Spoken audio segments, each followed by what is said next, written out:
Chapitre 3. Le départ. À compter de ce jour, l'idée de partir ne quitta plus Tomek.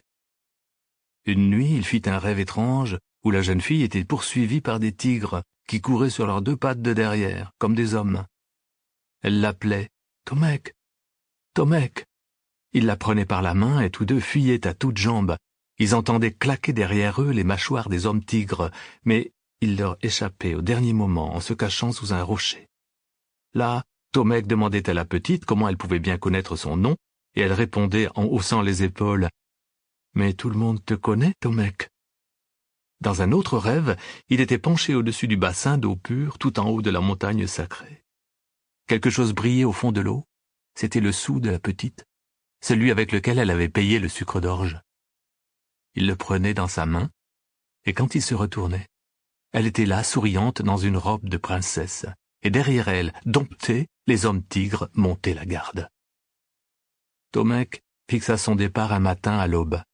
Ainsi, on ne remarquerait pas tout de suite son absence, et quand le vieil Hicham trouverait sa lettre, dans son échoppe, il serait déjà loin. Les derniers jours, il eut bien du mal à cacher son agitation, et il lui sembla qu'on le regardait drôlement dans son épicerie. Comme s'il avait porté sur lui la marque de son grand projet, comme si quelque chose le trahissait. Une lumière particulière dans les yeux, peut-être. Il s'interrogea longuement sur les habits qu'il devait prendre. Ce n'était pas commode, car il n'avait aucune idée de ce qui l'attendait en chemin. Ferait-il froid ou chaud dans ces contrées lointaines? Fallait-il se munir de chaussettes de laine, d'un épais pullover ou d'un passe-montagne? Ou bien fallait-il au contraire être le plus léger possible pour ne pas être embarrassé? Il ne savait pas non plus quel matériel emporter avec lui. Il chercha des réponses dans les quelques livres d'aventure qu'il aimait, mais il n'en trouva guère. La plupart des aventuriers ne possédaient rien, et son préféré, Robinson Crusoe, encore moins que les autres, puisqu'il avait tout perdu au cours de son naufrage. La jeune fille au sucre d'orge n'avait rien non plus, semblait-il. Aussi Tomek décida-t-il de suivre leur exemple et de n'emporter avec lui que l'indispensable. Il lui fallait d'abord une bonne couverture de laine, car il devrait sans doute dormir à la belle étoile, et les nuits seraient vite fraîches. Il avait également besoin d'une gourde. Or, il en avait justement une en peau de loutre. Il la fixerait solidement à sa ceinture, et elle lui servirait pour son usage personnel. Et aussi pour rapporter l'eau de la rivière Jar, si jamais il la trouvait, naturellement.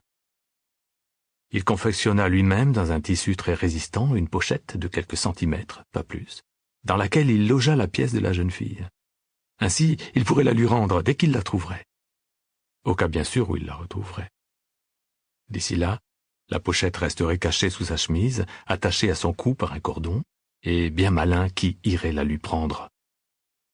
Dans les poches de son pantalon, il mit seulement un couteau à ours, au cas où il aurait à se défendre, et 2 mouchoirs sur lesquels sa mère avait autrefois brodé le T de son prénom à lui, Tomek.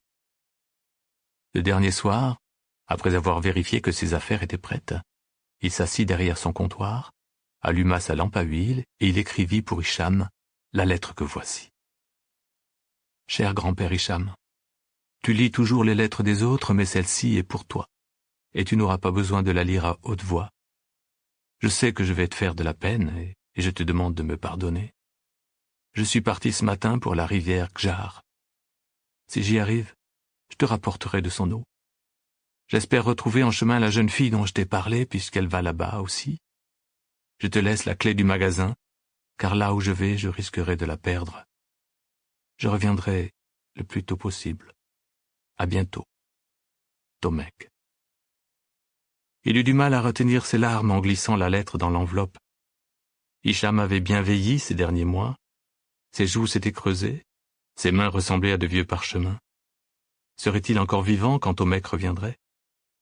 Et d'ailleurs, reviendrait-il un jour? Il n'en était pas sûr du tout. Il se coucha tout habillé sur son lit et dormit quelques heures d'un sommeil sans rêve. Quand il se réveilla, il faisait encore nuit et un rayon de lune éclairait faiblement l'arrière-boutique. Il sauta sur ses 2 pieds, le cœur plein de joie. Ainsi c'était aujourd'hui. Il lui sembla qu'il avait patienté une éternité et que le plus beau jour de sa vie était enfin arrivé. Un immense espoir l'envahit. Il trouverait la rivière Jar, c'était certain. Il escaladerait la montagne sacrée, il rapporterait l'eau, il reverrait aussi la jeune fille, bien sûr, et lui rendrait son argent. Il but un grand bol de chocolat et mangea de bon appétit plusieurs tartines de beurre et de confiture. Ensuite il s'habilla chaudement, vérifia que la gourde était bien fixée à sa ceinture, que la pochette était bien à sa place sous sa chemise et qu'il avait dans ses poches tout ce qu'il avait prévu d'y mettre. Il y ajouta au dernier moment un bon morceau de pain. Pour finir, il roula bien serré sa couverture de laine et l'attacha sur ses épaules. Puis il alla à la porte de la boutique et là, il fit ce qu'il n'avait jamais fait de toute sa vie. Il retourna la petite pancarte qui y était accrochée. Désormais, elle indiquait « Fermé ». Tomek traversa les rues silencieuses du village jusqu'à l'échoppe du vieil Hicham. La toile était tirée. Il l'écarta sans bruit. Sur le pupitre qu'Hicham utilisait pour écrire, Tomek déposa la clé de l'épicerie, l'enveloppe contenant sa lettre d'adieu et un gros morceau de nougat. « Au revoir, grand-père » murmura-t-il encore, comme si le vieil homme pouvait l'entendre. Puis il revint sur ses pas et jeta en passant un dernier coup d'œil à sa boutique. Il s'engagea enfin à grandes enjambées sur ce chemin qu'il avait pris si souvent déjà. Seulement cette fois, il ne ferait pas demi-tour. Cette fois, il s'en allait pour de bon. Il était un aventurier. Comme pour le saluer, un vol d'oies sauvages dessina très haut dans le ciel un triangle parfait. Elles allaient vers le sud, comme Tomek. « J'arrive !» leur lança-t-il, et sa poitrine se gonfla de bonheur. En ces temps anciens, on avait de la géographie une idée assez vague. On se doutait bien que la Terre était ronde, mais beaucoup de gens n'en étaient finalement pas si convaincus. « Si la Terre est ronde, disait-il, est-ce que ceux qui sont en dessous ont donc la tête en bas? Et s'ils ne tombent pas, est-ce parce qu'ils sont collés par leurs semelles ?» Il n'y avait ni carte précise, comme aujourd'hui, ni panneau indicateur. On se dirigeait en observant le soleil, la lune, les étoiles, et on se perdait assez souvent, il faut bien le reconnaître. Tomek avait résolu d'avancer toujours vers le sud, là où se trouvait l'océan, d'après Hicham. Une fois là-bas, pensait-il, il serait bien temps de choisir la droite ou la gauche pour tâcher de trouver la rivière Gjar. Pendant une bonne partie de la journée, il marcha dans des paysages qui lui étaient familiers, de collines en plaine, s'arrêtant seulement pour manger un peu de son pain, boire à sa gourde ou grappiller quelques fruits dans les arbres. Mais, au fur et à mesure que le soir venait, il lui sembla que l'horizon s'élargissait et qu'il était barré au loin par une sorte d'interminable trait noir et horizontal.